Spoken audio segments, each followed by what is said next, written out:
Hi, I'm Michelle Hiatt. Thank you for tuning in to watch my tip on making LeMoyne Stars. My pattern, Majesty LeMoyne, uses Deb Tucker's Rapid Fire LeMoyne Star. And if you've never used Deb's LeMoyne Star ruler, you should. You can take any pattern, anybody's LeMoyne pattern, and change the instructions to use the LeMoyne Star ruler. And right here is where you would find the instructions to convert someone else's patterns to that. I use her instructions, though, in my patterns. What we're going to do is we're going to make our strip sets. I am combining, because this is the LeMoyne Star we're making, I combine strips to form the stars. So I'm going to put together strips 1, 2, and 3, and 4, 5, and 6. You're going to sew them together, and we're going to press all of the strips towards 1 and all of the strips towards our 4th strip. We're then going to take our strips and go ahead and line them up to our background strips. And we're going to do this so that we avoid doing a Y seam. You're going to love this. I'm going to take this, flip it over, and I'm going to put it in what I formed of a house. And that's going to give us our offset. So I'm going to take my strip 4, 5, and 6, flip it, and I'm going to stitch down my strips 1 and 6, leaving the wider strips out. We're going to leave the fat out, okay? Then I'm going to flip this back and go ahead and sew down. And I'm going to flip this one back. And I'm actually going to turn this around and stitch this way. We're then going to press.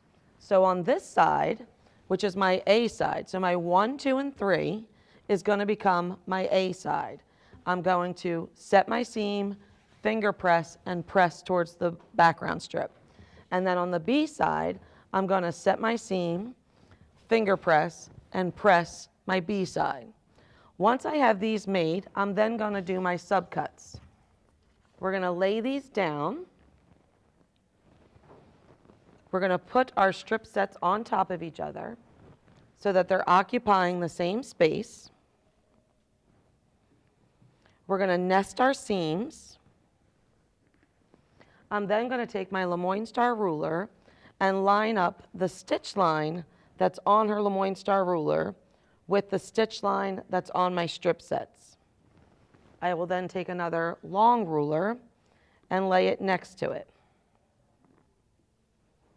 Once I set my 45-degree angle, I'm going to take and move this aside and take my rotary and make my first cut. Then I'm going to do my second cuts.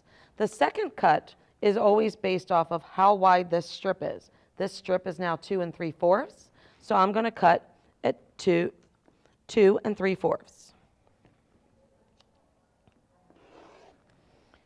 And I'm going to continue making those cuts all the way through my strip set.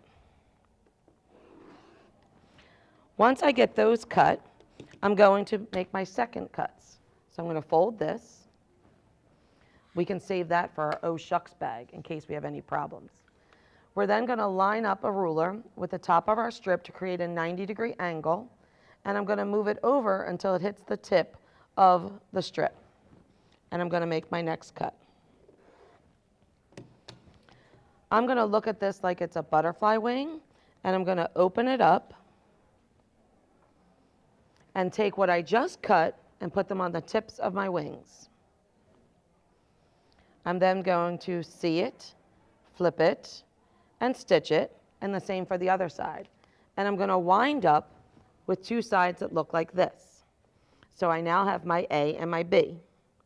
We're going to subcut these to perfect sizes with our LeMoyne Star ruler. So we're going to take our LeMoyne Star ruler, and we're going to line it up with our triangles. So I'm going to lay this down. I'm making a 10-inch block for this, so I'm going to use the 10-inch line on this ruler. So I'm going to lay it down, and the 10-inch mark is going to fall right into where my star strips have met my background fabric, and I'm going to cut. And then I'm going to swoosh over here, come in, and cut. I'm going to do that for both my A and my B.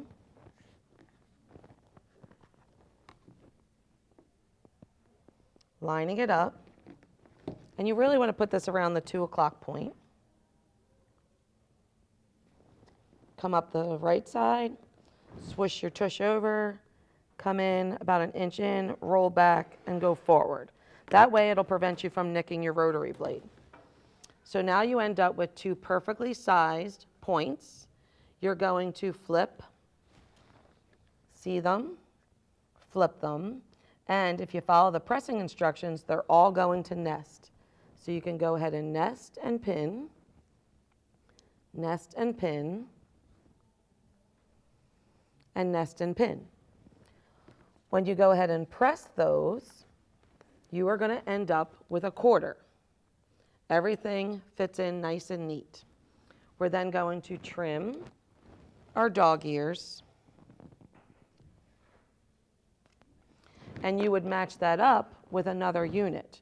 Now when I go to pin these together, I make sure that I'm lining up the seam lines, and I would put a pin in there. And then I'm going to nest this seam and put a pin in it. Once they're stitched, I'm going to open it up, press it over a stick to get a nice open seam, and then I can clearly see my little V, and then I will go ahead and put 2 sides together to form my LeMoyne Star. So that's my tip. I hope you're enjoying Quilt Week, and I hope to see you at a Quilt Week in the future. My name is Michelle Renee Hiatt at sewonthego.net.